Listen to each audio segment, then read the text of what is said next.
I'm not crying, you're crying. What do you mean? Okay, that video was I'm like, I'm stamping this for myself when I edit, like what the video is. Woo! Okay. Blue. It's not blue. 7:25. And I gotta practice, so it starts at 12. So honestly, like 5 hours to practice, which I will take advantage of that. Then after that, work on stuff like my Houdini and my just a plug it, just like put it in and then we get an A. And you know, like honestly, it is like the laundry thing. It's like I just have to clean my laundry. Okay, let's get into it.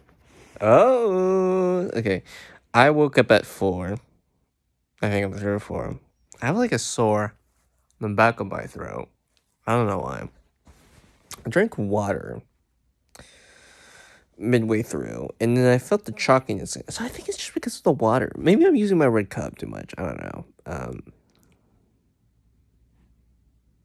But I'm gonna brush my teeth definitely to get the ache out of my mouth. But yeah, I just wanted to note that like I woke up, I set a timer, and then I just went back. I think I only went back because then I wanted to turn on my heater thingy, which it did midway through to heat up because man, it was hitting like 67 degrees. I'm like, what the fudge? So then I think that's why I only got up at 4 because I'm like, what the it's so cold. And then I'm like, I just turned on my heater and man, we were back at 76 degrees, optimal heating. Watch this. Hey Google, what is the weather like today? Today in Redmond, it'll be partly cloudy with a forecasted high of 68 and a low of 52. Right now, it's 52 degrees and partly cloudy. 52 degrees. We're dropping. We are entering the cold era. You know, I feel like, okay, here's a little aside since I have energy. In the summer, here in Redmond, this is just for people who want to live in Redmond, right? In the summer of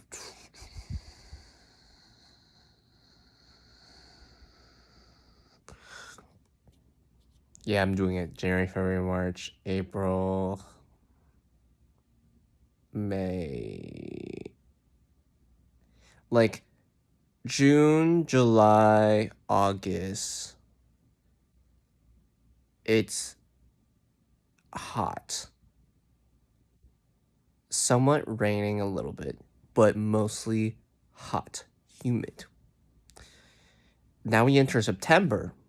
Do you remember? October and November and December, we entered the cold freezing era of the challenge. So bear in mind, sure, I'm complaining about it's cold, but bro, it gets cold. Especially here when stuff ices over and then people have to defrost roads, and especially if you live like in apartment complexes, like not the Knoll. There's one apartment complex that has like a very steep hill, and if that snows, then it's like school's over, bro. You cannot drive up that hill, etc., etc. Or you can't even walk up that hill. You can slide down the hill. Like that's how steep that goes. But I'm just noting here, not we're entering the era, but like for the last 3 or 2 days, we're entering our napalm era. Napalm era. Okay, maybe recording will actually help this, but oh my gosh, I swear to you, when I want the Wi-Fi, I see nothing. I see nothing, I know nothing. I'm trying, please, please. Wow, okay, let's talk about it. During my projects, I took a little practice when I got here. Then afterwards, I did it. I don't know why I feel anxiety just recording now. I feel it in my stomach, what I felt. I don't know. Like the pausing, I'm like, what? I don't need to feel that way. We weren't first when we were talking about our portfolio. It was actually Alice and Santiago who went first. So that was interesting. Their project was good. They did a senior portfolio, which was nice. And our portfolio, I think it was pretty good. I think the only thing that he would get notes on is that generally soft-spoken, which is fine. It was a killer portfolio, which was great. It was the ending. It was me! Damn! Of me just saying, and thanks for listening. Which, I also had the overview on that image, on that slide. And I didn't consider him docking the idea of like, oh, if you have like an overview saying, in conclusion, this is how we represented each section of the port being purpose, originality, readability, technique, and thank you for listening. This is kind of weird how to end things off. I can end things off fine. This is not a rant on Danny. It's more or less like, I can end things fine. I was also told to speak less. So I was like, okay, and thanks for listening. But no, I think it's one of those things where I go based off the framework of how I'm being graded on and work towards those ideas of if I speak less, I'll speak less. But also attentive ending slides the result of not being like if I was noted that I was docked on that, then I would be better. But it's one of those things where you can't read someone's mind and understand everything. It's almost self-fulfilling those expectations on things. But I would personally say we got a 10 out of 10. Please! No, it's gonna be a 9. It's gonna be an 11 out of 12. It's a 12 out of 12. But it probably will be an 11 out of 12, which I don't want that. I don't want the world to burn like that. Okay.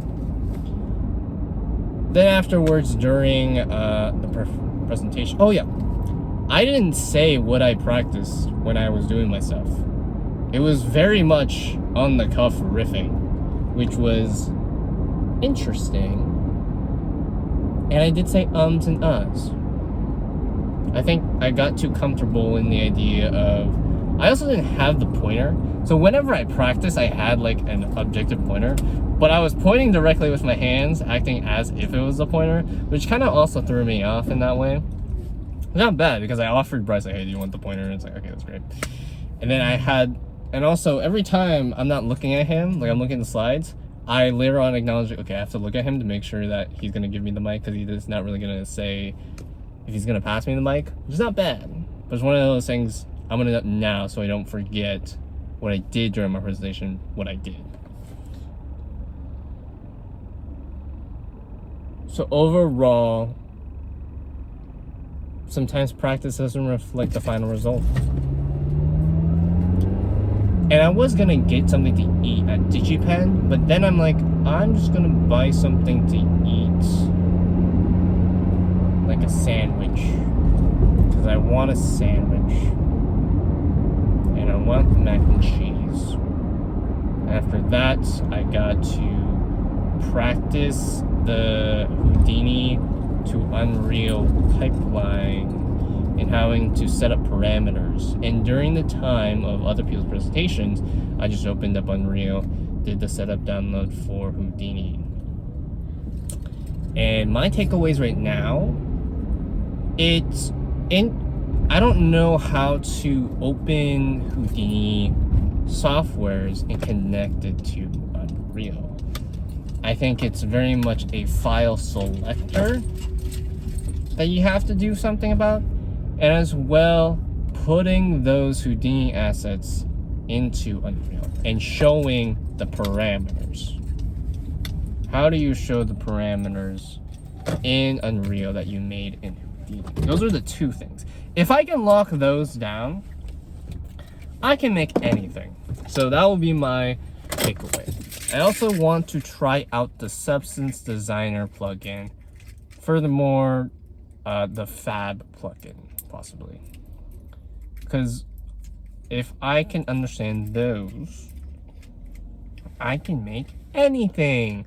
And I will have to diligently make stuff this weekend. But I'm going to spend the first of my weekend to edit my videos. Yay! Because I actually do want to do that. I don't want to keep postponing and having my mental capacity be like, oh, I have to worry about the videos. I want to worry about... See, the hierarchy now is that I want to worry about my videos, and then later on, I want to worry about my assignments. Which my assignments are fine. They're all good. I just need to work... I want to work on myself. I want to work on myself in what I'm doing, but at the same time, alleviate the idea of trying to self-sabotage myself. For example, postponing my edits of my videos. Whether they're good or they're bad, I have gone beyond that feeling. I am now in the phase of, I want to get it done. Please, do not slack. But at the same time, first, present your Houdini thing to Brigitte. And you'll see that in this video. And how that goes about. And maybe she's like, I don't want to say disappointed, but she's like, wow, I expected more. And like, and that's gonna hurt. But what hurts more, what would hurt more if I never did it? I'm kidding. I'll do like a slide documentation or something and also express that if I did any recording on how I would represent editing it, I would do it based off of like a video of what I did, like a screen recording, which that's what my plan probably is, because a lot of the times when I did have Houdini and Unreal open, a lot of it crashed. So I'm gonna visually show it crashed a lot. But yeah. I just want to note, man, look how big this is. I feel like DigiPen has like a smaller version or like a pint version. This is great. And then this, I got a pizza compared to this, bro. It's big. I got a pizza melt. I usually get the barbecue one, but not the barbecue one. The prime steak one. There was a hot barbecue one that had hot peppers in it. And to me, I'm like, no, no, no. I want pizza melt. I also want to note, this is for me. Again, I just want to be detailed as possible in how I present it. Whenever I pass the mic to Bryce, I would just have like my hips on my shoulders. Not my shoulder. My hips on my shoulders. No, my hands on my hips. And I would be standing. And oh my gosh. And to me, that's just so my hands are not free. What do you do really with your hands? Like, you just have them by your side? I don't know. I think there was also a weird infliction when Alice and Santiago went first, that Alice noted, oh, there's something when we were searching up for our industry person that mine and Nathaniel's person didn't really have these sort of details and how they've collaborated with other people. So with that note in mind, my mentality was like, okay, I'm also gonna acknowledge Alice in our doing. And I'm like, so with the detailed orientation when we were searching for my previous one, me and Alice, I'm like, I didn't mean to do that. It was just like I think it was like guttural fear or something in me that I'm like, okay, I must say the same thing too, or similar and along the lines of our discovery from our previous technical artist to this new technical artist. I don't know. A lot of today and yesterday was a mood. Today is sort of like the repercussions from the mood. I don't have a headache anymore. This is great. I do have a sore in my mouth though, which is kind of weird. on the back of my hair. And I'm ready to eat this pizza melt, which is acidic, you know, and we love to eat that. And I'm going to practice the Unreal stuff and make it into like a slide deck. What I've learned so far, I can't really open the software. If I do, it's not going to be as the best practice in trying to do stuff. I will just talk to her in depth of like, okay, here's what I did, here's what I did, and here's what I did. Even though it was just all done today, we're making the most of it because our meeting's at 5:30 and currently it is 1:23. It's not 1:23. Hey Siri. Never mind. Siri can't be accessed when you record something, which is like, oh. But I will check. You will see here. Boom. This is what the time is now. Okay, that's messed up. I can't really do that. Oh, probably it's 1:30. I'm trying to guess based off my thing here, or it's 1:24. No, it can't be 1:24. It has to be like 3. So it's 3:24 or 2:24 or 2:30. It's actually 3. So that's great. You know, all my clocks are just so different. So I have an hour, 2 hours and 30 to figure this out. So I got this. Or an hour and 30 to figure it out. No, 2 hours and 30 to figure it out. So yeah.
Okay, I'm like,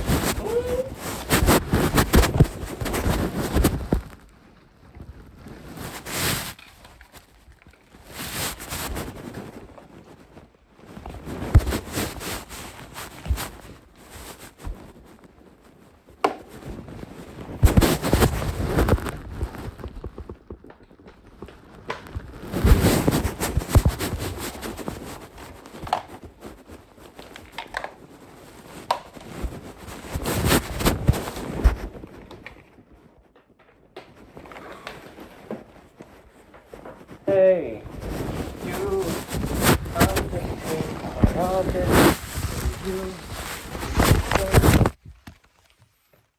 Wow, okay. Awkward! Okay, I didn't even realize I edited had that recording. Okay, anyhow, here's my pizza. Get ready. Pizza melt. Wow, it has like a lettuce and mayo, which I don't know. I default to that again. My brain be. It looks like a heart. Oh, really sweet. Yeah. Taste test. I gotta taste it.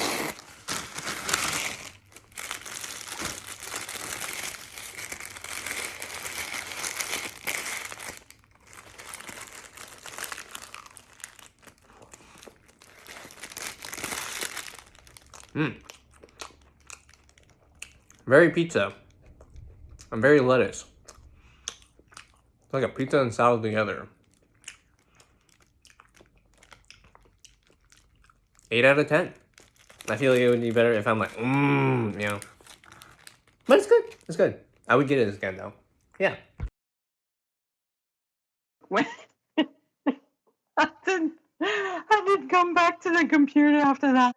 I was cooking. Yeah, I was Sorry. like, should I make like a slide deck of what I worked on? I just sent it to you. Like, here's what I did. No, I'm glad. I'm glad you insisted. So you worked on the pillars. What do you want to cover today? Oh, I was just gonna show you like progress in my learning in the Houdini plugin, which is from Yeah. more of the videos that I've seen. It is sort of weird in how like Houdini parameters are like functioning with stuff. But I know that over the weekend for this week, I'm gonna go like all in because for this week Okay. specifically for the weekday, a lot of assignments have been starting to be graded, and then it's like, oh, okay. Also, there's a lot of more front loading with teachers. They're also saying like, I might not give you this journaling assignment because I also have a lot of things to grade. So it's like, oh, look at this. Oh, right. Yeah. Yeah. You're a TA also? No. No. Okay, good. Where's my water bottle? Oh, sorry. I'll be right back. No worries. My dad's turning 86. Oh my God. So I'm gonna go to Montreal. Not next week, but the following week in October. Huh? You left a voicemail. This is the first Oh, time. am I still here? Hello?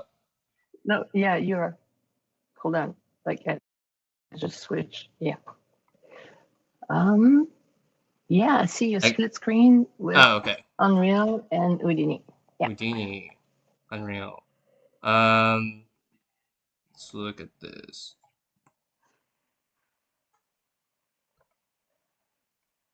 In the beginning, do you know Unreal stuff? there was the cube. Yes. What I found out with like the Houdini engine can you see my little face as well? Yes, also. Yeah. Okay, you can see my little face, but you can also see my screen. Okay. Yes. Because on my side, I only see your face, so I can't really see from your point of view what you're saying. What? Well, you should. Yeah. You see a screen. Yeah. Okay. If I'm looking off to the side, I'm looking at you. I have like two monitors. It's okay. Yeah. We're looking at the screen. Yeah.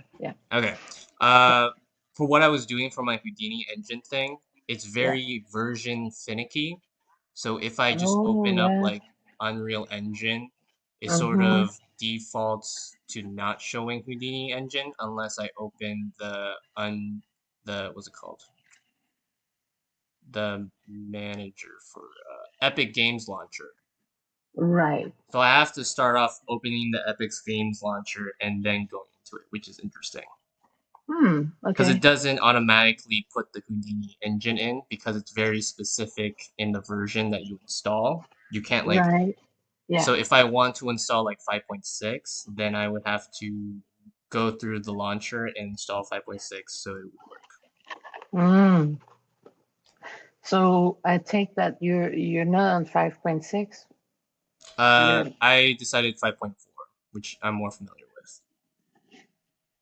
Yeah, and that would be fine. But that's what happens is that the version.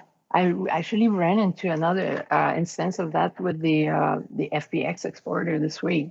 Like, so like when they update the software, they like update the version, the point 0.4, 0.5. That's a good shift in format, and usually they update all the plugins that go with that. So when you get the default. But like the weird thing is that if you install the software, it's going to take the latest version of the plugins. Did you when you installed Unreal, did you specify which version of Houdini plugin you were using? Yes. And then it still requires you to launch it outside of Unreal. Yes, through the Epic. There might be a menu. there might be a plugin menu that you need to force refresh to assign that menu to the plugin, right? Like there might be Mm. another plugin. You might have a different version on the machine. Did you have a previous? Yeah, it's worth checking the versions. Yeah. Hmm. But once I figured that out, I would have to also copy specific folders and then put them inside the Unreal Engine folder, which was also Right. very interesting. And that took me And back. then And then it yeah, finally that's works in the specific version. oh okay. And Yeah. then is that documented? It's like that's what Uh, they're asking you to that is do, or documented. It's one of those weird things that if I personally yeah, document it, I would yeah. want people to see how to do it too. Mm-hmm. Mm-hmm. Because it's very weird. Wow. Okay, that helped several students right there. But I started with a cube because I just wanted to see if I could Yeah. easily just put in parameters.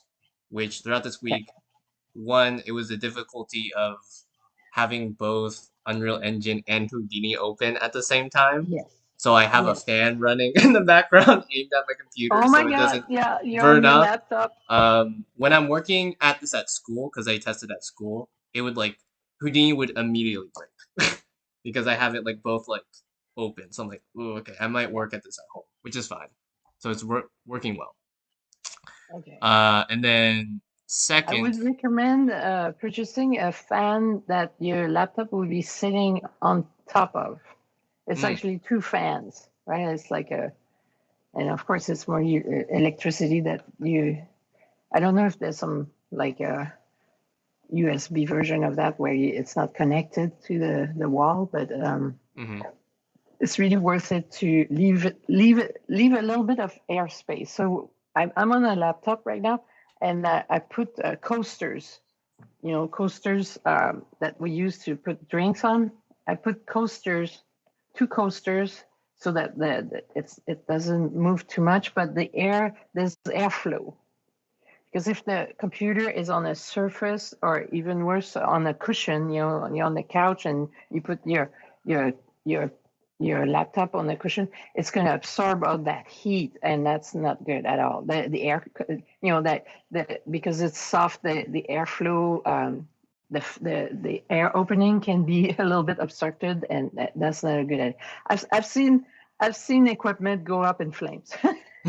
So, and I was talking to Alain about this, like, this idea that BFAs can do 4 years on one single laptop is not. It's not fair. It's not true, right? Like, you would need a more powerful one.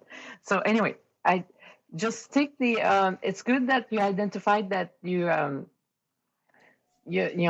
some limitations at launching the two together, and I agree. That's how I work. I test the workflow before I start creating content, because you don't want to find yourself spend like 3 days on your network in Houdini, and then like, oh, I have no way of knowing if I can bring that in. So I agree with how you're proceeding right now.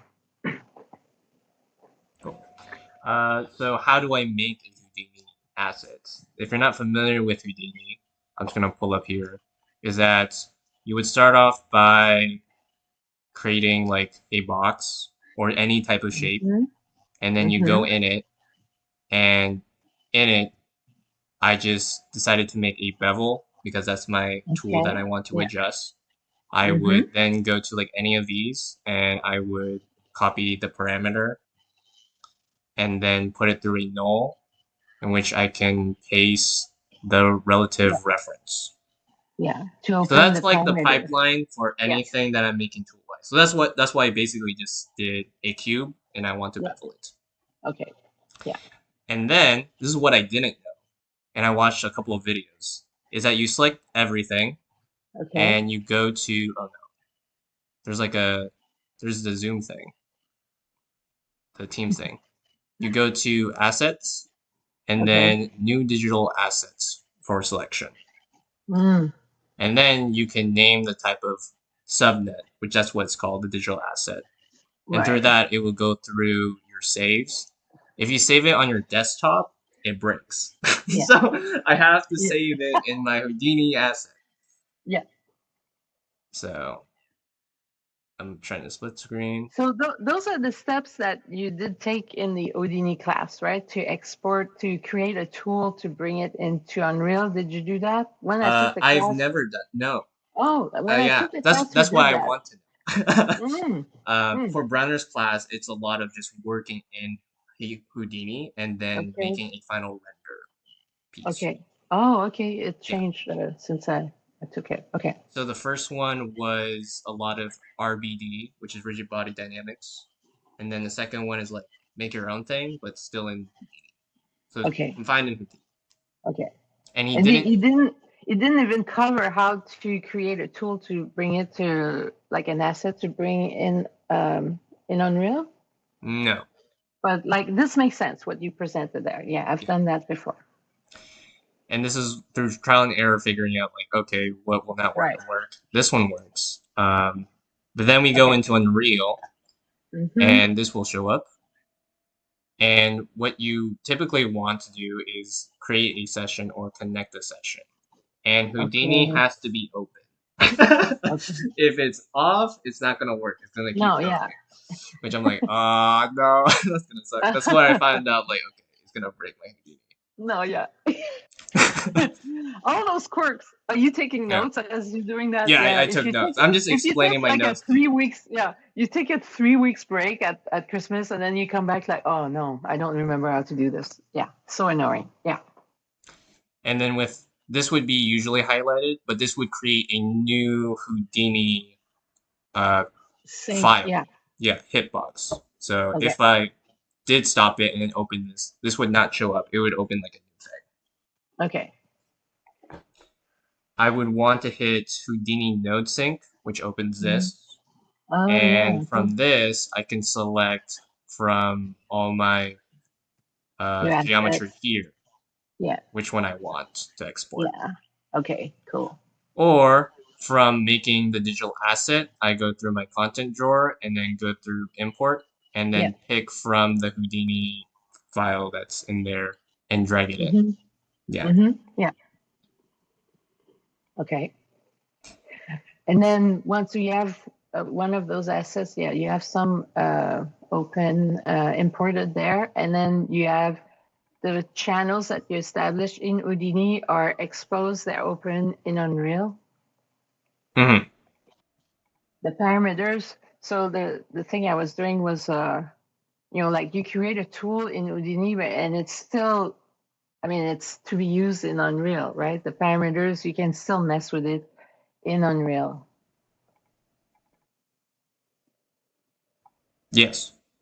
With some ranges.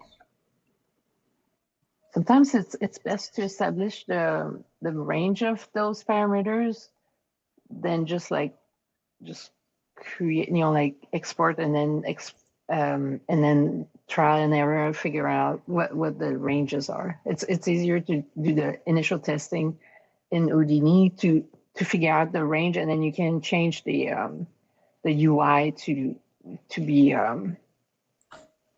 the parameter ranges to be already in the range of what you want, if that makes sense. Like it can be many things, but you can limit it. Hmm.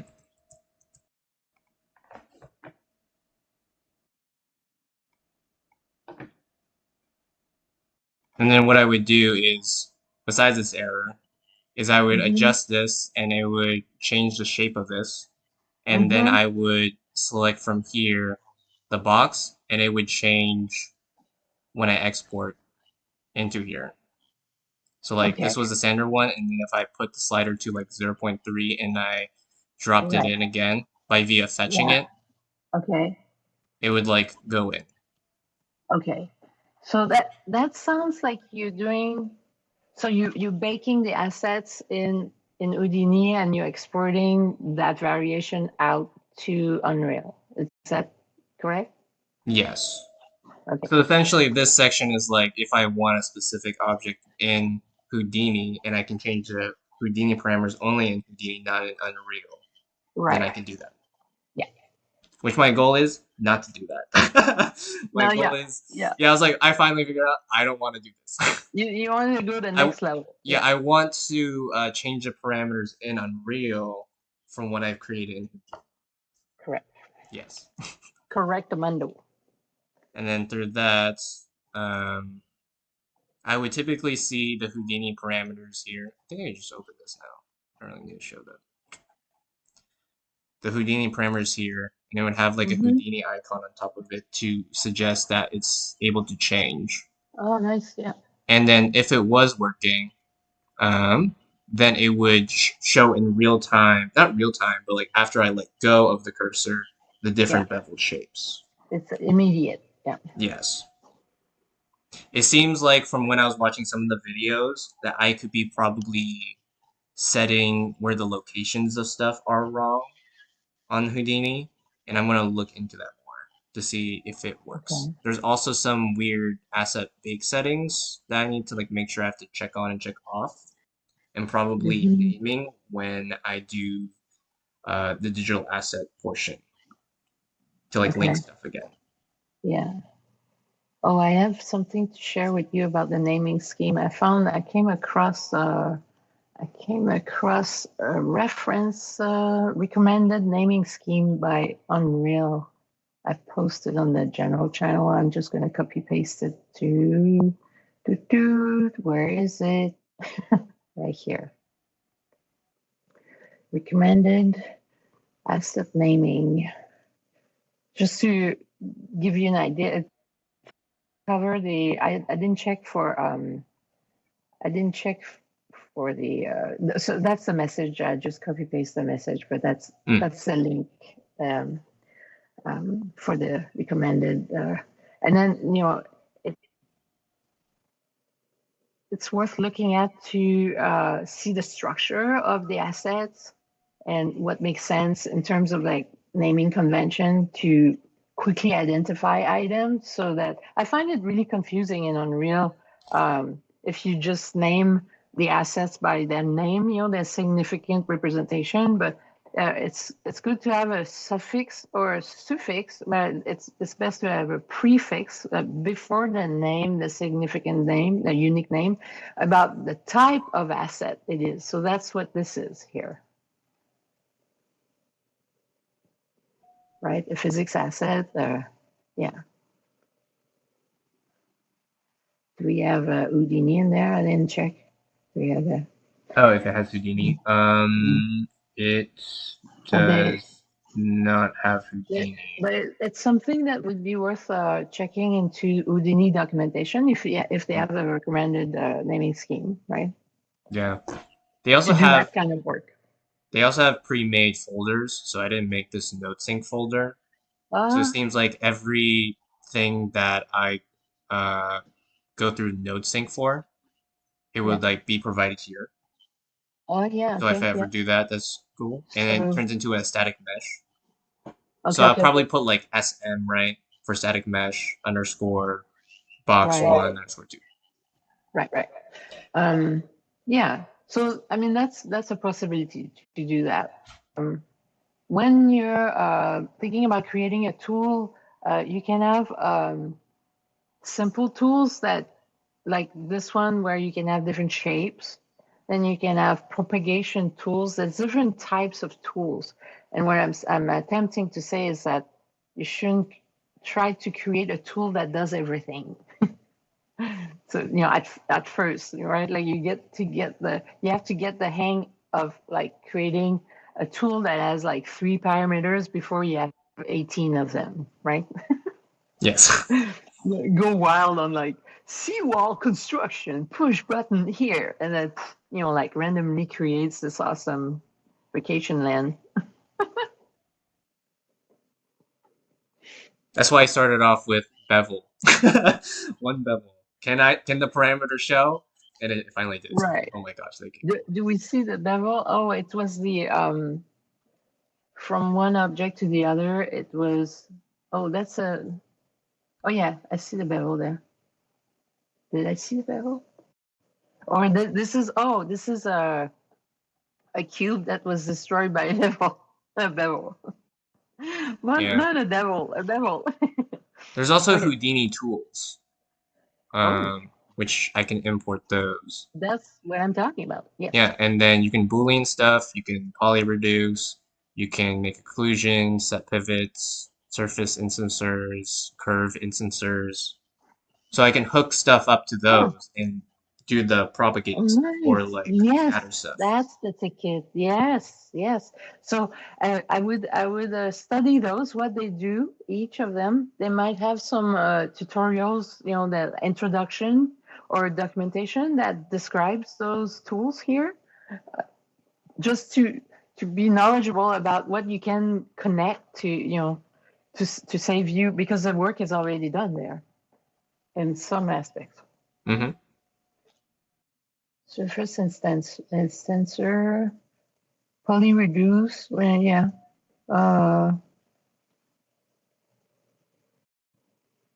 Yeah, delete small parts. That's for effects. Set pivot is to like snap stuff together, right? Stay away from booleans. Okay, okay. I mean, it's like a butterfly to a light, right? Like, ooh, booleans. It's so Mhm. cool, but then yeah, it's always a nightmare at the end, in my experience.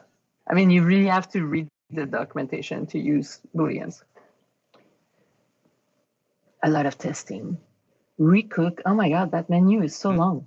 Oh yeah. You can do so many things. Recooking is simply refreshing your tool set. From what I've Okay. clicked on it many times and tried to do. It's like the back Yeah. button almost. It's like, Oh, yeah. you have the documentation right there. Yeah. Report a bug. Yeah. Oh my god. Only forum. That, I mean, at least they're like, yeah. And there's also a whole level already formed, so you can do like a test tutorial. So Oh, nice. And then are there tools exported from Houdini in that one? Do you know? yes. It's like Okay. a built-in like example layout. Like Right, Unreal right. has stuff. So, Yeah. that's good. I would review that.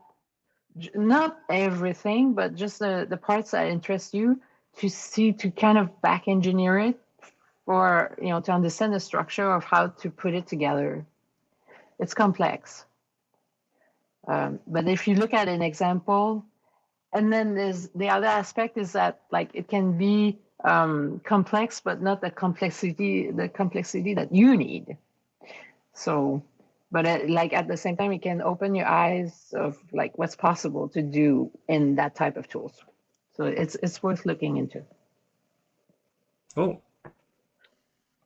Otherwise, when you hit one of these, there's a difference. So it's the normal static mesh after you bake it with the node sync, and then the ones with the icons, they have these, which have the bake setting of the specific thing. If Okay. you don't have parameters, it won't show. So like I think for this one Right. example, this one doesn't have parameters. That's why this one exists just for an example. And then this one Okay. has parameters. Uh, So I have to bear in mind when I connect things that if the parameter is going to show or not. It doesn't yeah. tell you. Oh, okay. And then the sub network input that shows for like your Houdini thing, if it will work.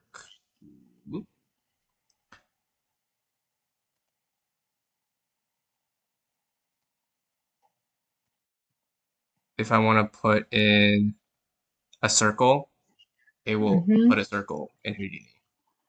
Okay. So it's sort of Oh like yeah. Oh the yeah. other way Okay. around, Yeah, yeah. which I was like, oh, interesting. Huh. I don't know what I Yeah. will So use this you for, can. but Oh wow. it Yeah, changes that's stuff. kind of like fractal work.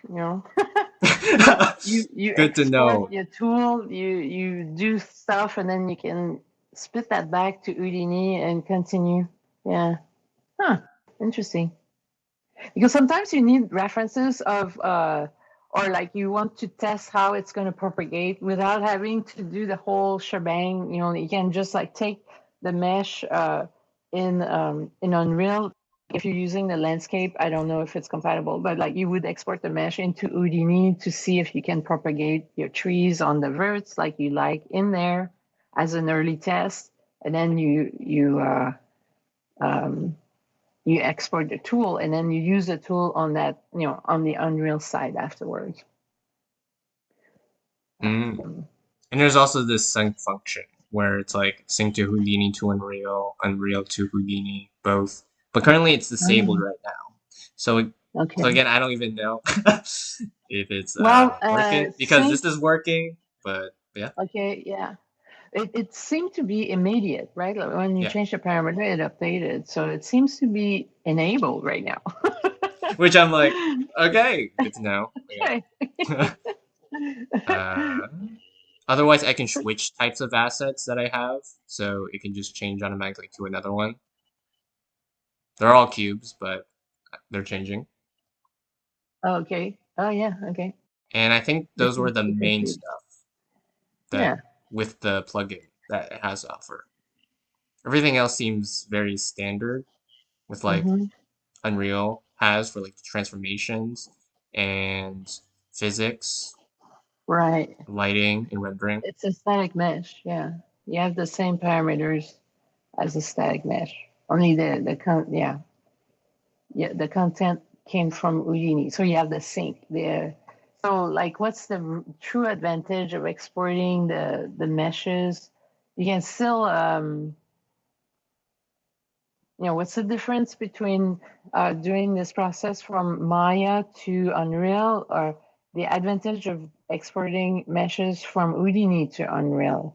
The added flexibility that you have when you use that tool instead of Maya, because Maya, you export static mesh here, and the static mesh has the UV information, and you're done. Are there UV unwrapping tools in Houdini? That's the other aspect that is There weird. is automatic UV unwrapping. Okay. And now we just have to select it all and then make that digital asset. Okay.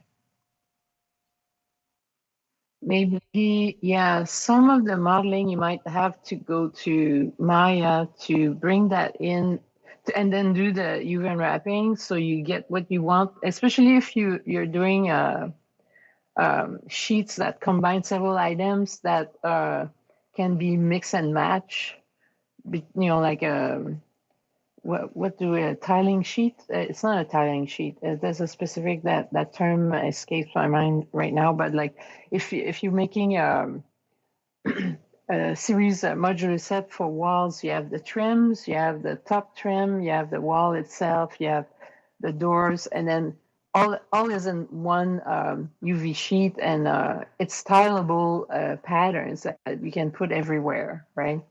And then in order to get that kind of packing of UVs, that's not automatic UV unwrapping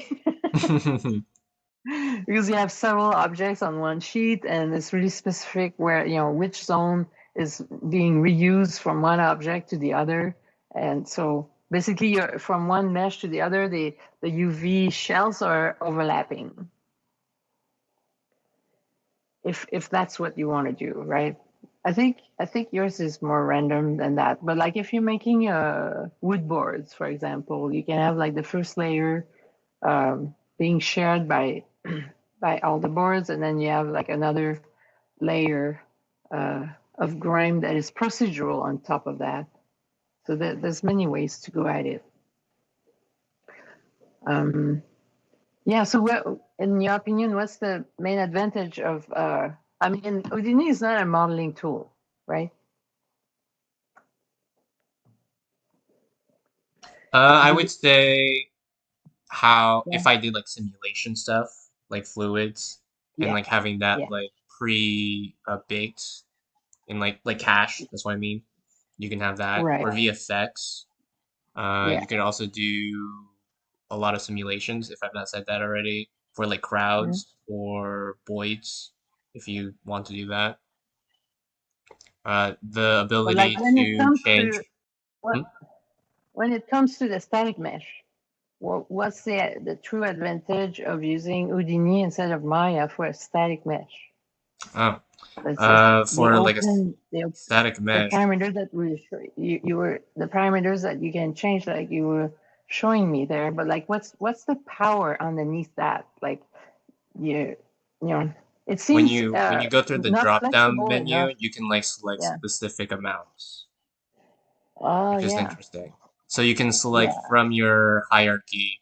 If I had multiple boxes, select like Ah. a column of boxes, just like that specific thing, or that Ah. Yeah. without if Okay. you So don't have like a switch node or something. right.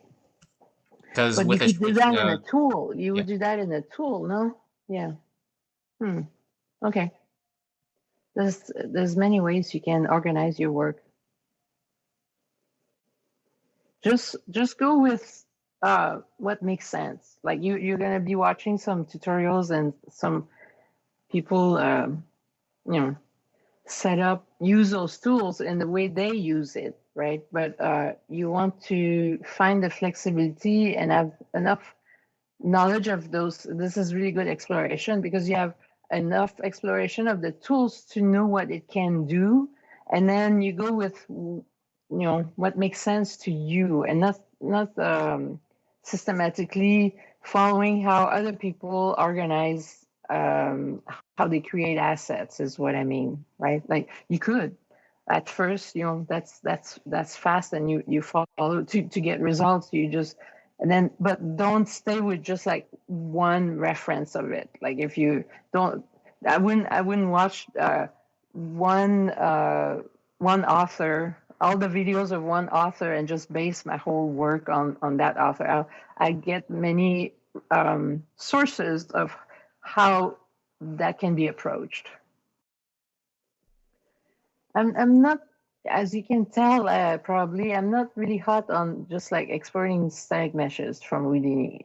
Yes, that's I'm like that's not my thing. That's not what I want to do. But Yeah, I I just want want to to make sure that, actually yeah. not go back into Houdini. I can close No, Houdini but and at the then same time, I'm like, maybe there's yeah. something useful in there, right? And I'm not dismissing it. It doesn't attract me much. Yeah. But this is good exploration work to get to know what it does. That's really important. If anything, that's all I did for this week, and then gave you those pillars, Okay. which I You gave want you for the first half, just like my Yeah, overall project, like generally, and yeah, then more of like going to the slides because there's a certain section on the slide that talked about like the mood, the world, the experience. And it right. seemed like those were the three pillars, so I was like, okay, I'll do something from there. Okay. Yeah, yeah. Modular seaport. Okay. And then the pillars, they help you take decisions at even the structure that you're going to put together from, really need to Unreal and back. Um, when you're wondering, like, should I include that? Then you look at your pillars and you go, does it fit in those pillars? Flexibility through pipeline. Yeah, that's an open door. Like, how should Which is I okay. concentrate it more then? Um, no, yeah, I would call that exploration of the pipeline to define your pipeline to define the project pipeline, because each project is a slightly different pipeline. But I mean, like, there's general things that are common to each of the projects. But in the end, really successful projects have their own pipeline. And that, yes, I agree, it's flexibility. Um, I call it exploration also. Okay. Is there anything else besides the experience one that should be changed? It's stylized to realistic flexibility, yeah. And yeah, I was reading that earlier. Seamless would you need yeah.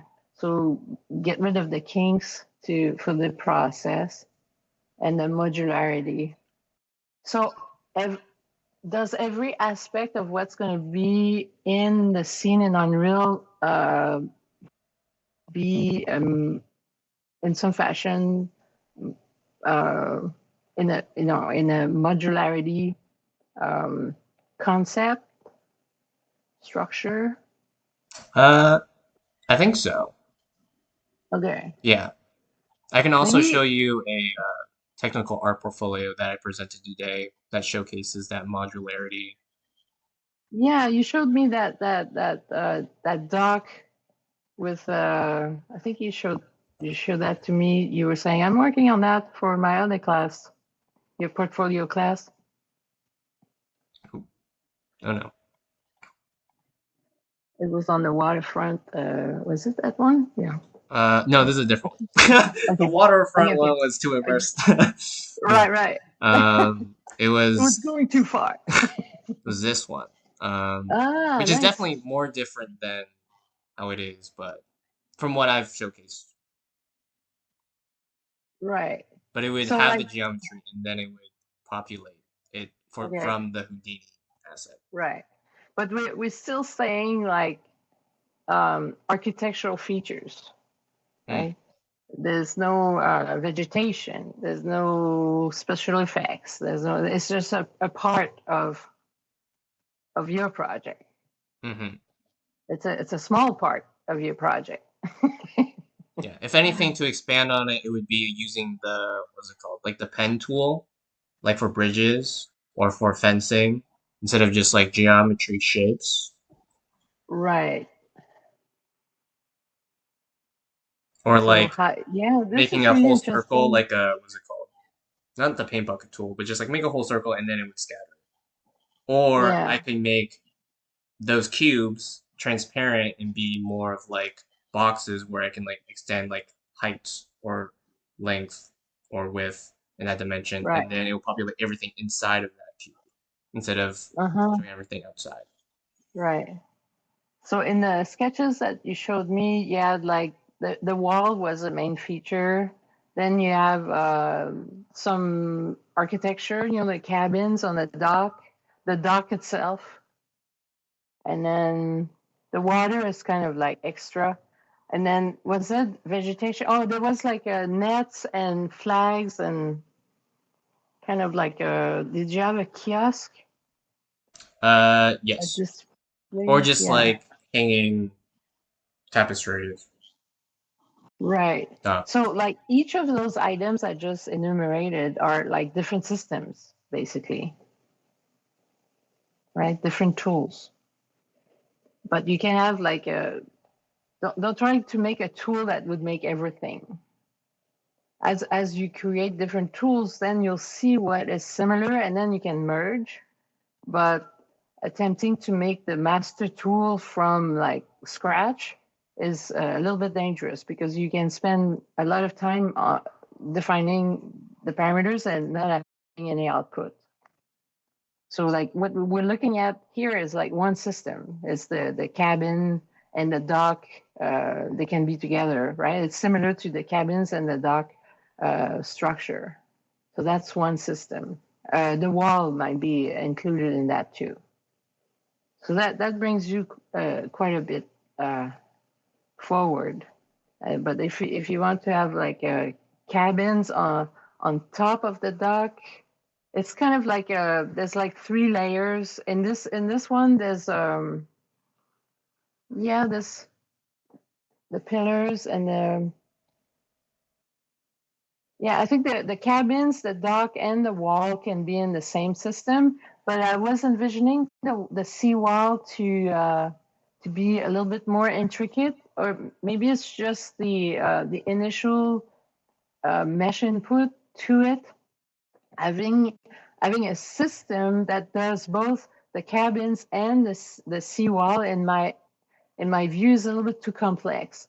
I would do a system for the cabins, a system for the dock, and a system for the wall, the structure of the wall. Does that make sense? Yeah, To kind of like divide to conquer. yeah.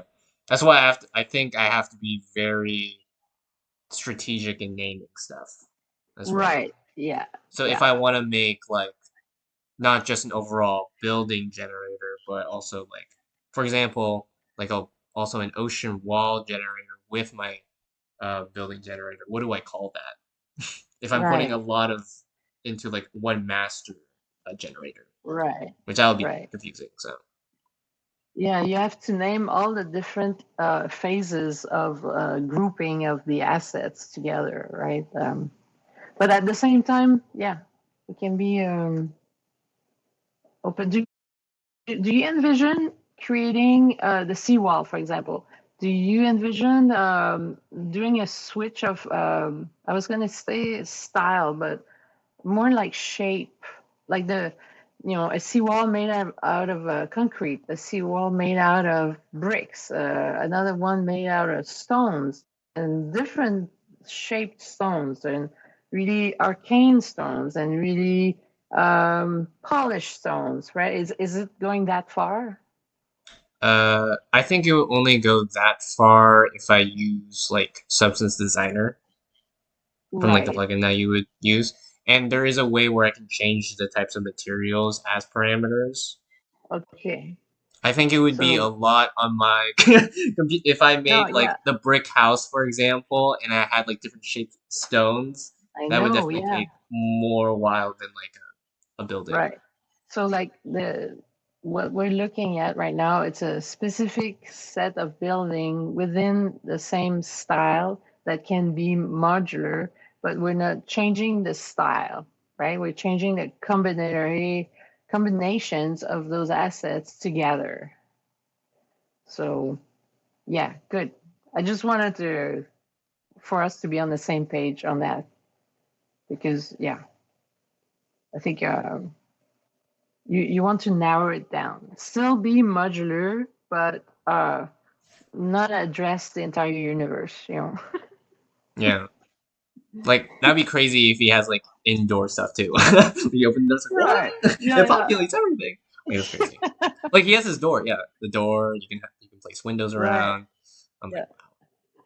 That's that's which pretty maybe that's cool. how I do like populating stuff with like on the fencing, like the tire. Like okay, you can put stuff on there or Right. whatnot. And at the same time, it's like you make with any modular set, there's always a phase where is it true that if I create those shapes, I can mix and match and it's still going to make sense? So yeah, uh, so that's what I mean by reducing the number of systems that you need to develop because each of them it's quite a bit of exploration. And So like then in this case we have like nice surfaces, right? So there's also this level generator, which has different types hmm, and how it's being used.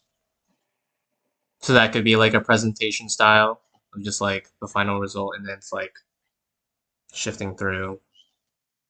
so it's input data. Okay, I see. Yeah, nice.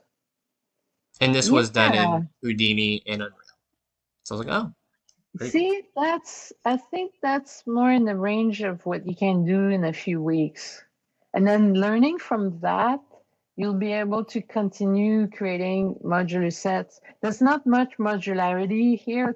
It's just like propagation, but you could have propagation and a little bit of modularity of the assets, and then it would bring it to the next level. Yeah, and then at that point we can just talk about, oh, does this module look better just for presentation wise? Right. Yeah, Yeah. and like setting up everything. And also exploring what can be valid, right, from one modular set. Uh, Sometimes it extrapolates to you have you plan you build the stuff and then you discover new combinations that it can do. So there's the yeah, cool. This one appears to be a little bit more simplistic. Um, but it's still very interesting to have the input be so simple and just color based, and then you get And I'm seeing, yeah, there's a lot of rules that are not. I'm comparing the drawing to the layout, and I'm like, this one is missing some pieces. Like, is it for real that you only did this to get that? Like now I'm skeptical. Well, there's more. Oh, there's Parameters. more. Yeah. I'm hiding it. Ooh, There with you the go. See, look. materials. That's fun. Yeah, that's cool explorations. Yeah, without going, substance designer.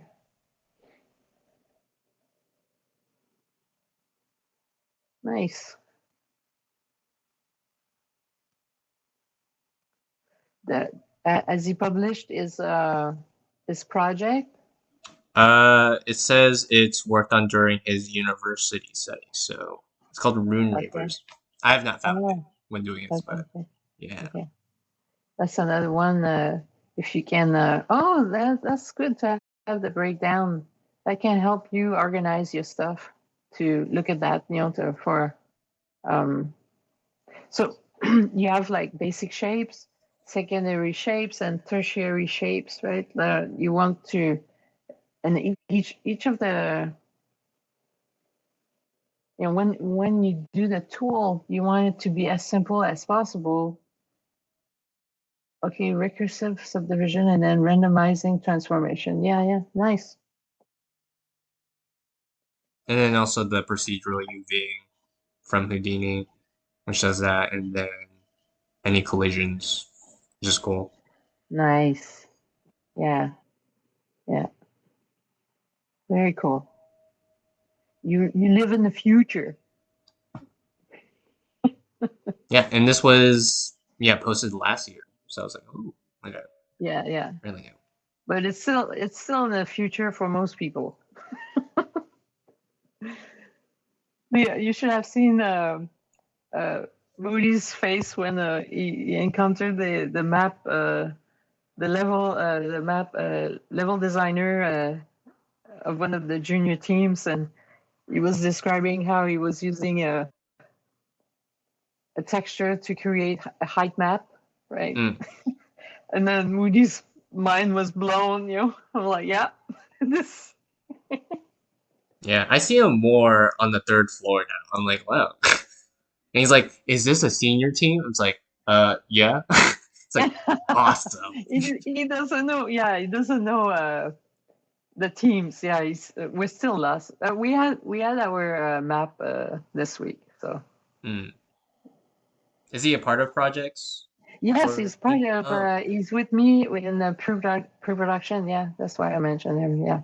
oh, That's the part I omitted to mention that. But so I had Danny help me with pre-production, but he had to move to the portfolio class that you're mm-hmm. taking with Danny, and that's fine because I wanted to integrate more of the art faculty into the game projects, um, from the visual development side of things, and not just like dive in 3D and just start modeling without thinking about what are the references, what are we doing here? Let's make a mood board, right? Like the visual development of how you think about a project. So Stefan Moody is perfect for that because he knows next to nothing about digital, but it's totally relevant what he needs, what he can bring. Mm. To get the right focus, on the visual development. So that's good. So what do you think about this? Did you present this one too? Yes, this was my second presentation today. Okay. Yeah, which What is did good. you say in brief version? What did you say about this one? I said so for the portfolio thing, we had to present in class for 7 to 10 minutes about Mm, why this portfolio is a good direction towards your career path. okay.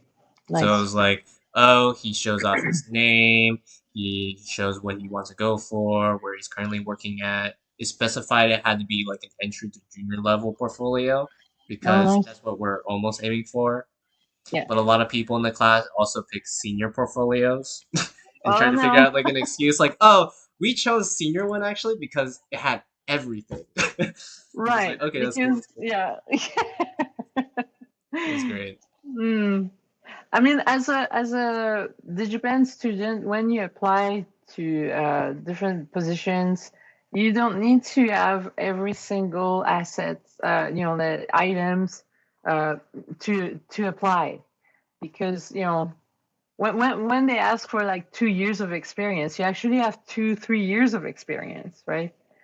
But like you're a new graduate, and then just go for it. This is, they put all those criterias to weed out the gamers that never went to that are not self-made artists, or like they love playing games and they want to make games, but they don't know jack about anything. but you guys, I was coaching a few seniors that not seniors, alumni, people that have graduated, and I'm like, oh, you should apply for this one. And then she tells me, oh, I'm not filling up the entire, like, I don't have this and that. And I'm like, no, but you have everything else. You have like 80% of, and then when they see your portfolio, then they're like, yeah, they'll call you, right? They'll bring you in for an interview. So yeah, this is really valuable exploration, and the work. I agree with how Danny is presenting that class in terms of like looking at how other people are doing it, and to get the range of where you are with that, right? Hmm. So you, in my opinion, you're a little bit higher level of the last project that you were showing me, right? You're capable of doing a little bit more complexity than that and visual appeal than that. But like it talks to the theme, right? The technical aspect of creating art with computers. It's in the same field. It's in that niche. Yeah, good. It's a technical artist. What would you? Oh yeah, you were calling it modularity. Is it? Are you a Proceduralism. modularist? Yeah. Are you a modularist? I was like procedural. That's nowhere near. A new word. A new. I don't know what I'm saying. You know, Yeah. So anyway, it's a new field, right? There's tech art, but there's like procedural art. I've always been doing procedural art. It's It's never been my bag to do just like one thing. I've done a lot of it to put butter on the bread, to pay hmm the rent, and I did like a series of Coke commercials, and okay, I'm gonna do it. mm. Yeah. I think the one Because thing that's interesting when other technical artists were presenting is that we had to follow this formula for how we had to present, which is the port method, which Danny coined, which is like purpose, originality, readability, and the technique. And a lot nice. of the and a lot of the portfolios for technical art is very general. And I think from what Danny wants to try to like figure out is like, is there like technical artist portfolios that fit or try to go for a style for a company specifically? Because like Right. VFX, Yeah. they're like going for like Riot Games type of style, like League of Legends, or like character artists. They're more driven to like, okay, more realistic or more stylized. But for a Yeah. technical art one, it's more or less the background of like, oh, I want to make this type of simulation, but like what style? Right. Yeah. That kind of structure. It goes beyond the art style. It can be any style because it's about the structure of how you put it together. And also, most likely, you would be in a larger team. You would be working with artists that define the visual style, and you'd be putting in place the structure to propagate them or to modify them to create variations. But you can, in my opinion, you can show both. You can show your sensibility to the visual appeal and the structure.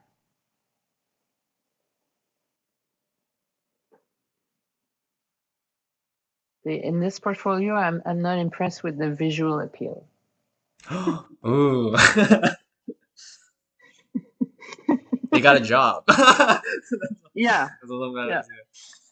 That's pretty cool. So that means that it's not about the looks, right? It's not about the visual appeal. Because it's a new discipline.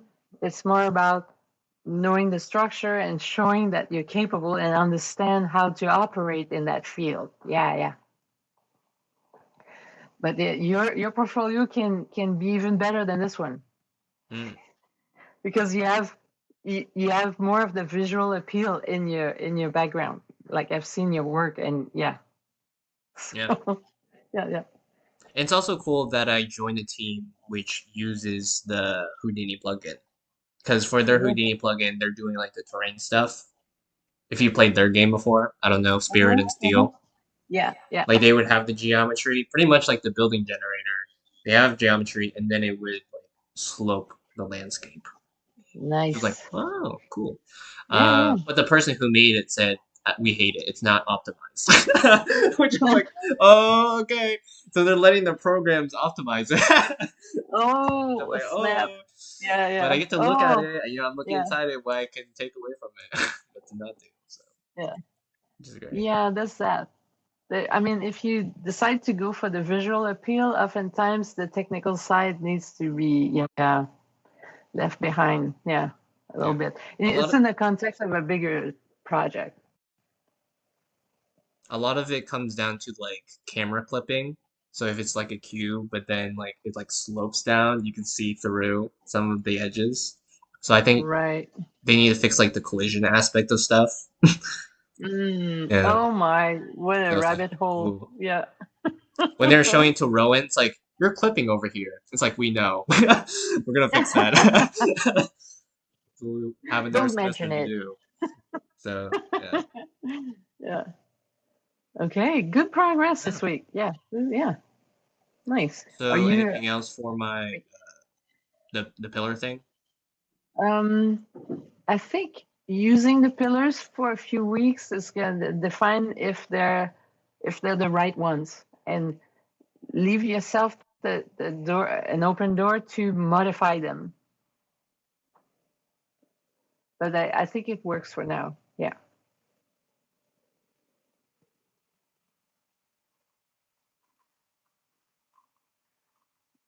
You should show that to Rowan. Does he do pillars? I'm not sure he does pillars. Who does pillars? For senior projects, they are more loose on stuff. Yeah. Yeah. Um, like the conversation earlier, like they don't have like art advocates. Like just call them leads. It's like do Yeah. whatever. Yeah. Just make sure you're We hitting the had deadlines. uh, So so it's I like, yeah. informed Kathleen of that.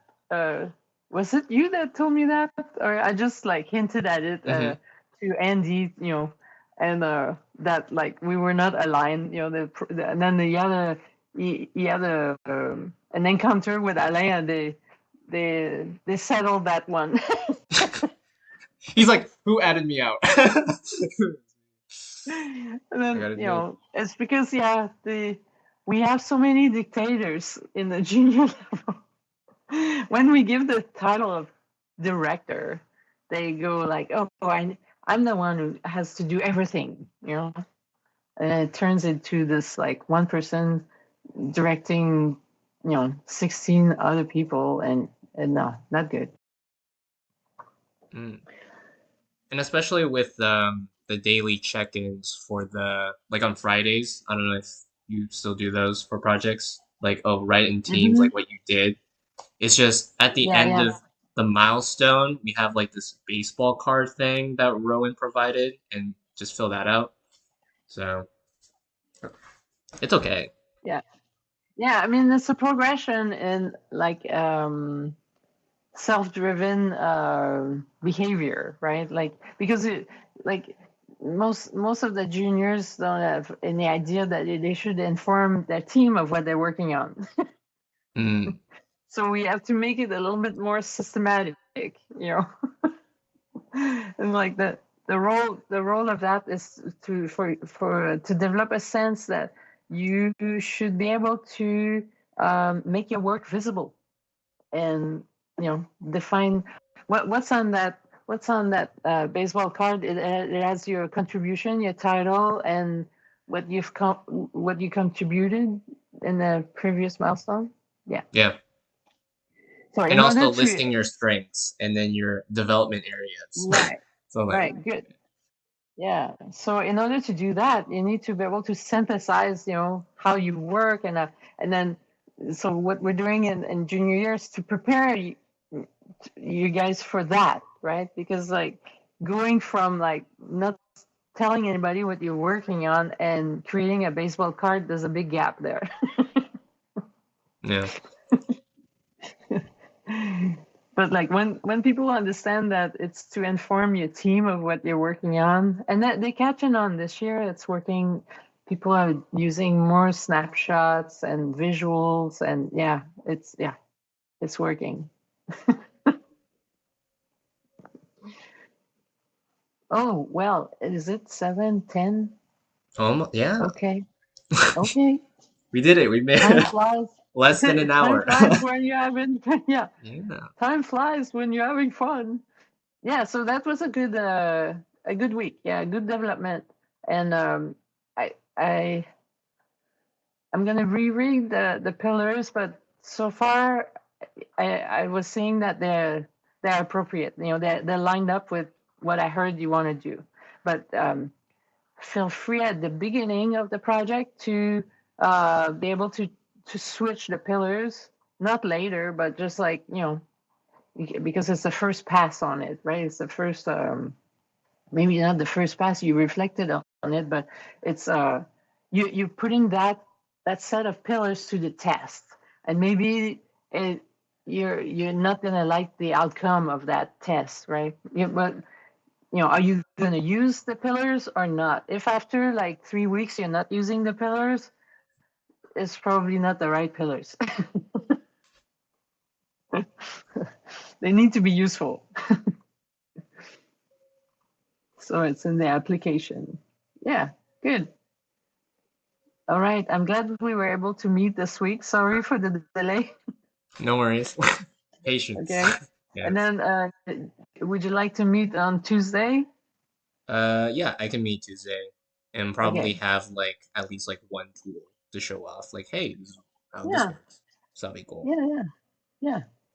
Sweet. And then if Because I can't, then probably Friday. If I can't. If I'm like, oh my God. I'm not next Friday. I'm not available. Oh, okay. So yeah, and the following Friday either. I'm traveling to Montreal. So Oh, okay. so I it's will try to make I'll try to make it happen. I'll showcase something. Tuesday or asynchronous, right? You can send me stuff on Teams. Yeah. If I don't see you in person, I'll send my Google Slides. And it'll be like a really bad GIF of it moving around, like it's working, it's working. And then you can comment like, wow. Yeah. I know. I mean, we don't have to meet at every week either, but it's good at the beginning to get it going, right? And I'm not. Yeah, I'll be available on Tuesdays the next 2 weeks. But we don't have to meet, right? If you don't have enough progress, or yeah. So I understand the development of projects. Yeah, and you're a senior. You're a responsible student. It's not like you're dropping the ball. You're just like, okay, should we meet or not, right? Is it useful to meet? Yeah, Right. it's kind of fun that I'm just the producer, so I'm not really in the engine, but I can like look at stuff. So the majority of my stuff is like making sure people are doing their stuff. I also did the project review baseball card things, and when I'm asking them like, okay, because I'm writing it out for them just to help them to like offload from like doing that work. It's like, what are your 3 strengths? And they're like, I don't know. Please tell me. And I'm like, what? Me tell you? I'm like, okay, communication lacking. Lacking. Confused. My strength is confusion. I didn't know this was due. They told you. Oh my God. Yeah. It's always a surprise, right? Yeah. Well, good. That's a good experience you're getting in senior. Yeah. Good. between that and the portfolio and your indie study, and yeah. Do you have a fourth one? I have lighting and VFX. Oh, nice, nice.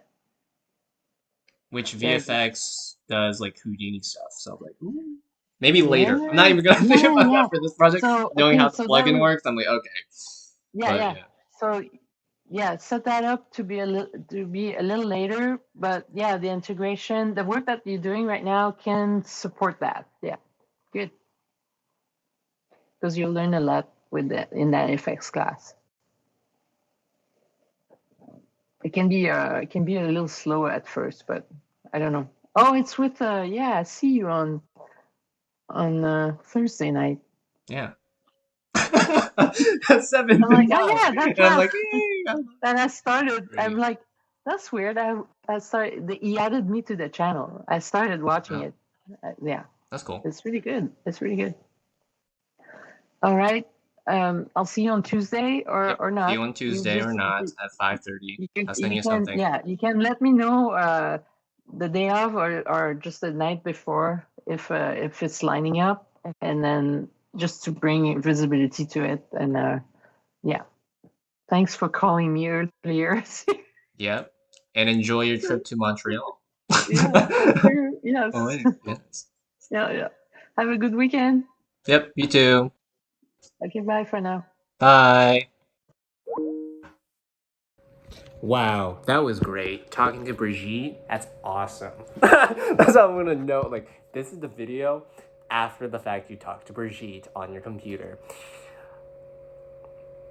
Oh yeah, that's just how I. That is an example of an interaction we have. Like how she's like, and I'm just like, yeah. Off to the side, I was looking at my monitor. Honestly, setup. I have my monitor, my Baldur's Gate monitor, on the corner where I look at. This is the camera that focuses on me and how I record it on my computer. Overall ranker. How would I rank today? Well, I would honestly rank today as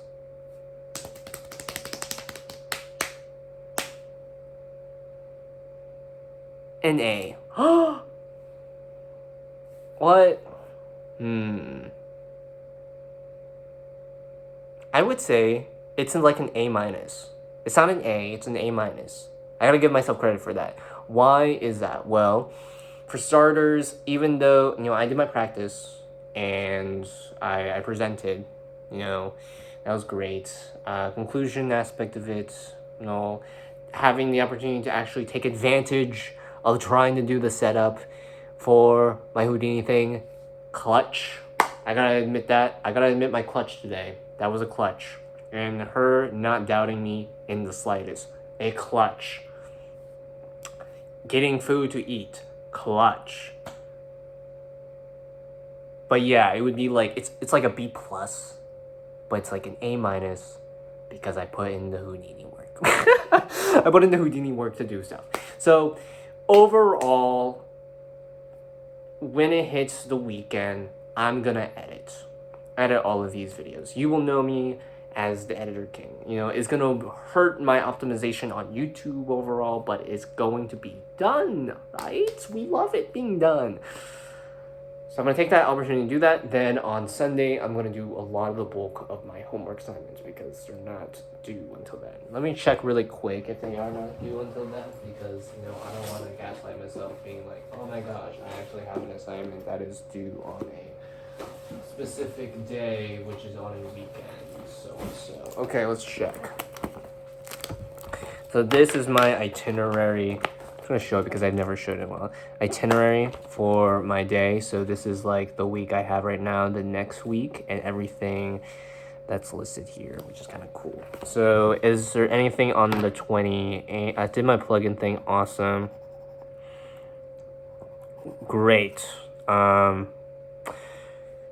Yes, there is something I have to do. Media ethics, AI Padlet response, and my reading activity. I have to do that.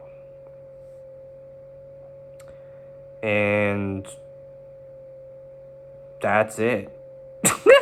You're like, whoa, that's it. That's more important than anything. So got him, I guess.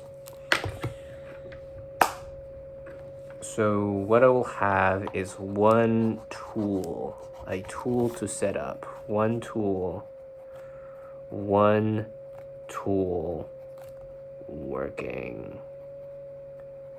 And that would be at 9:30, the end of the month. That's great. So we have AI Padlet response. That's crazy to say. Reading activity, all in the social media ethics. One tool working.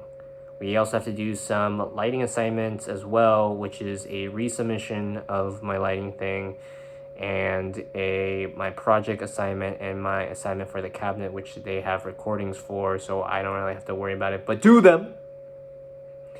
Then we have my VFX, which I have to work on the night vision one and turn that in with working for my VS project for that as well with Houdini stuff. I gotta do that. Then after that, I am going to do my submission for my portfolio later. Probably I'll do that Monday, because it's not until like October 2nd, which is a Thursday. And then prioritize project stuff, so on and so forth. Thank you so much for watching. I'm sorry that I've not uploaded consecutively for the rest of the days. I think when you are honestly to God trying to work on something that takes a lot of your attention, it shows. It shows. Whether you're not you're updating yourself or for others. I think that was an example of like with like Brigitte and me when I am just conversing with her, like just meeting on Tuesdays. It's just showing up and then admitting your faults. Admitting what you can have, and that becomes the reality of it. But when you're in that reality, try not to forget about it the next day. Try to linger in that still and just make that your motivation to get up in the morning. If you don't have that type of motivation, I guess you somehow will make that, whether you know it or not.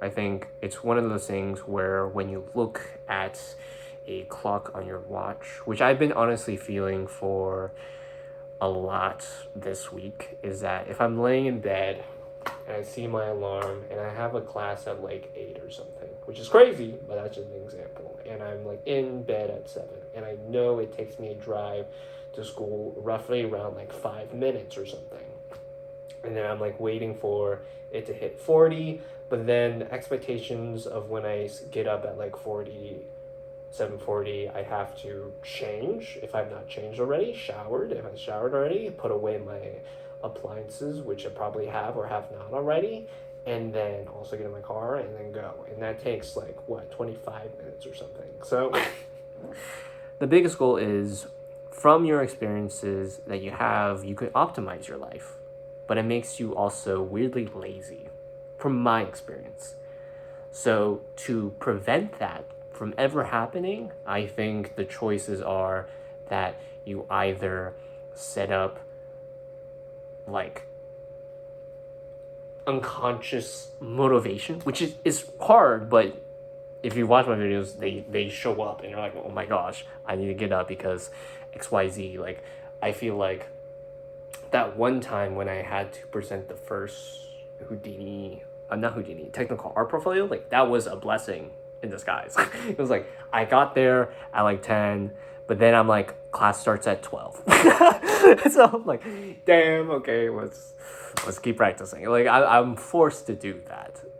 I didn't do that on purpose. It was very much on instinct. Or waking up in the morning, where you do diligently wake up at like 6 or 7 based off my like summer job, and now I innately just wake up at 6 or 7, as you can see every time I post, or I say at least, hey, it's 9, but I woke up at this time. And what happened? How did I feel?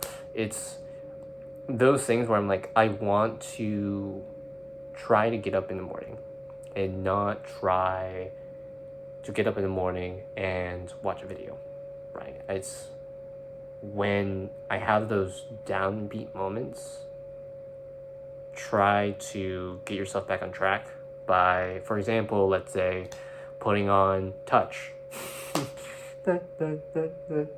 And then just zone in for a brief second, and then go watch what you're doing, like the lighting assignment that I did. Like, if I didn't do that, then I don't think I would have locked in as much. It's sort of the aspect that I work better when I have almost this white noise where other people are talking, conversing, but then I'm at my thing, not being bothered.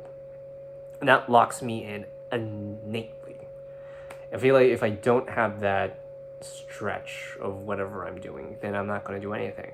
But there's always that part of me where if I'm watching like a new YouTube video, and with this new YouTube video, I have to feel like I need to have my attention on it. Let's say like for Smosh, because I watch a lot of Smosh. Smosh is great.